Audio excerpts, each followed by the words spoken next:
하나님 아버지, 오늘도 내 생각과 또 내 경험과 또 내 배경이 나를 주장하지 않도록, 나를 지배하지 않도록, 나를 이끌지 않도록 도와주시고, 오직 하나님의 손길과 하나님의 은혜가 또 저희들에게 주신 이 말씀이 나를 이끌어가고 또 나의 비전과 나의 소망이 될 수 있도록 인도하여 주시옵소서. 오늘도 필요한 것들을 제때에 공급해 주실 우리 주님을 신뢰합니다. 감사드리고 예수님의 이름으로 기도드립니다. 아멘. 네, 오늘 주시는 말씀은 사무엘하 19장 14절에서 15절입니다. 모든 유다 사람들의 마음을 하나같이 기울게 하며 그들이 왕께 전가를 보내어 이르되 당신께서는 모든 부하들과 더불어 돌아오소서 한지라. 왕이 돌아와 요단의 이름에 유다 족속이 왕을 맞아 요단을 건너가게 하려고 길갈로 오니라. 아멘. 다윗이 사독과 아비아달 두 제사장에게 공문을 하나 보냅니다. 공문이 뭐냐면 유다의 장로들에게 이야기를 하라는 것이죠. 다윗의 의견을 전달하라고 하는 것입니다. 유다 이 장로들, 그러니까 유다 지파잖아요. 그런데 사실 다윗이 압살롬 때문에 공경을 처할 때 발벗고 배신한 사람들이 이 유다 지파입니다. 같은 편이죠. 같은 형제고 같은 고륙인데 이 사람들이 발벗고 다윗을 배신했죠. 그래서 지금 상황에서는 사실 숙청 대상 제1호가 바로 유다의 장로들입니다. 그런데 다윗은 이들의 회복에 대해서 굉장히 적극적으로 나오고 있습니다. 먼저 손을 내밀고 있는 거죠. 형제와 고륙이다라고 하는 이런 단어를 쓰고 있습니다. 다윗이 굉장히 지혜로운 것을 우리가 볼 수 있습니다. 자기 스스로 왕궁으로 황궁하는 것을 추진하지 않고 유다 장로들이 다윗의 황궁을 추진하는 것처럼 지금 이제 그런 내용입니다. 모양새를 그렇게 만들고 있는 것이죠. 그래야 나중에 그 정상 참작을 할 수가 있는 거죠. 이 유다 장로들에 대해서. 또 그것뿐만 아니라 압살롬의 군대 장관이었던 아마사를 요압 대신에 군대 장관으로 임명하는 것을 제안하고 있죠. 13절에 보시면 이런 말을 합니다. 너를 지휘관으로 삼지 않으면 하나님께서 내게 벌 위에 벌을 내리실 것이다. 하나님을 언급하죠. 그러니까 이 말은 뭐냐면 지금 이렇게 아마사를 군대 장관으로 임명하고 또 유다 장로들에게 내가 손을 내밀고 이렇게 하는 것이 쇼가 아니라는 거예요. 이게 내 진심이다라고 하는 것을 이야기를 하는 거죠.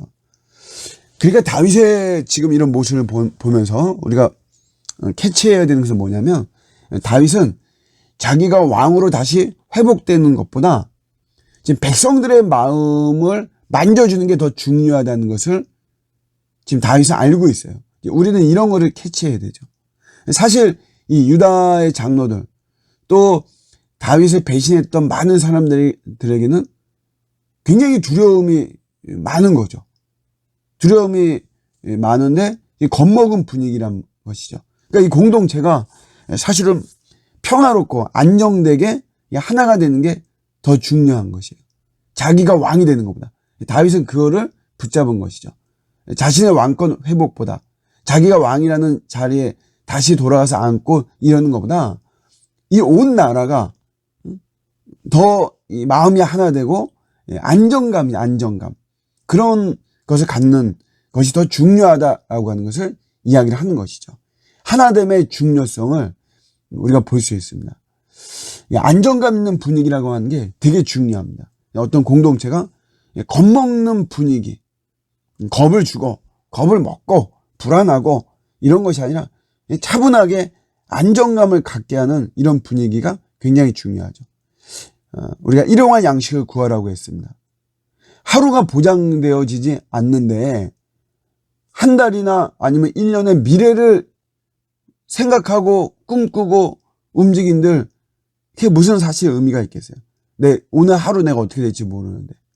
그러니까 오늘 하루하루의 삶이, 하루하루의 양식이 보장되는 게 굉장히 중요한 거죠. 안정감이 있는 거죠. 우리가 비록 흔들리는 이런 마음일 수도 있어요. 그렇지만 뿌리를 내린 안정감이라는 게 되게 중요합니다. 교리적으로도 우리 죄인들은 전적으로 타락했죠. 이 말은 내 안에는 온통 사실 불안하다는 거예요. 사람들 다 불안해하잖아요. 웬만큼 가지고 있고 웬만큼 소유하고 있고 사실 대한민국 사람은 거반다 전 세계에서 10% 안에 드는 사람들이거든요. 그런데도 우리 사회는 우리 사람들은 온통 불안감이 많아요. 이 말은 또 내 안에 이런 불안감을 잠재울 수 있는 해소할 수 있는 능력이나 여지가 없다는 거죠. 전적 타락이라는 말은. 그러니까 우리 사람들은 끊임없이 안정을 추구하는 거예요. 근데 우리 안정을 추구하기 위해서 이제 붙잡는 게 이제 대부분 뭐 물질과 권력과 이런 건데 정말 우리가 붙잡아야 되는 것은 바로 예수 그리스도의 십자가인 것입니다. 이 십자가가 우리에게 결코 흔들리지 않는 안정감을 주는 거예요. 나를 위해 죽으셨다 이거예요. 그래서 내 죄로 인한 내 영벌의 문제를 해결해 주신 최고의 능력이죠. 나를 위해서 누가 죽습니까? 다 나를 이용하려고만 하죠. 오히려 이용해서 나는 죽이고 자기들은 살려고 하는 이런 이 세대가 그런 거예요. 이 세대의 풍조가. 그런데 예수님께서 날 위해 죽으셨다는 거예요. 그러니까 그분이 나를 위해 무엇인들 못하겠느냐 이거죠. 우리가 그런 십자가를 볼 때 나를 흔드는 수많은 이런 환경들, 나를 겁을 주고 나를 불안하게 하는 이런 온통 이런 환경 속에서도 철저하게 안정감 있게 내가 살아갈 수가 있는 것입니다. 비바람이 불든 광풍이 불든 어떤 상황 속에서도 철저하게 안정감을 누릴 수 있는 게 예수 그리스도의 십자가를 붙잡을 때. 오늘도 온통 불안한 이런 모습들이 우리에게 많이 있을 수 있지만 그러나 예수 안에 거할 때 예수를 붙잡고 십자가를 붙잡을 때 우리는 철저하게 안정감을 누릴 수가 있다. 십자가 붙들고 승리하는 저와 여러분들의 복된 하루가 되시기를 주님의 이름으로 축복합니다. 아멘.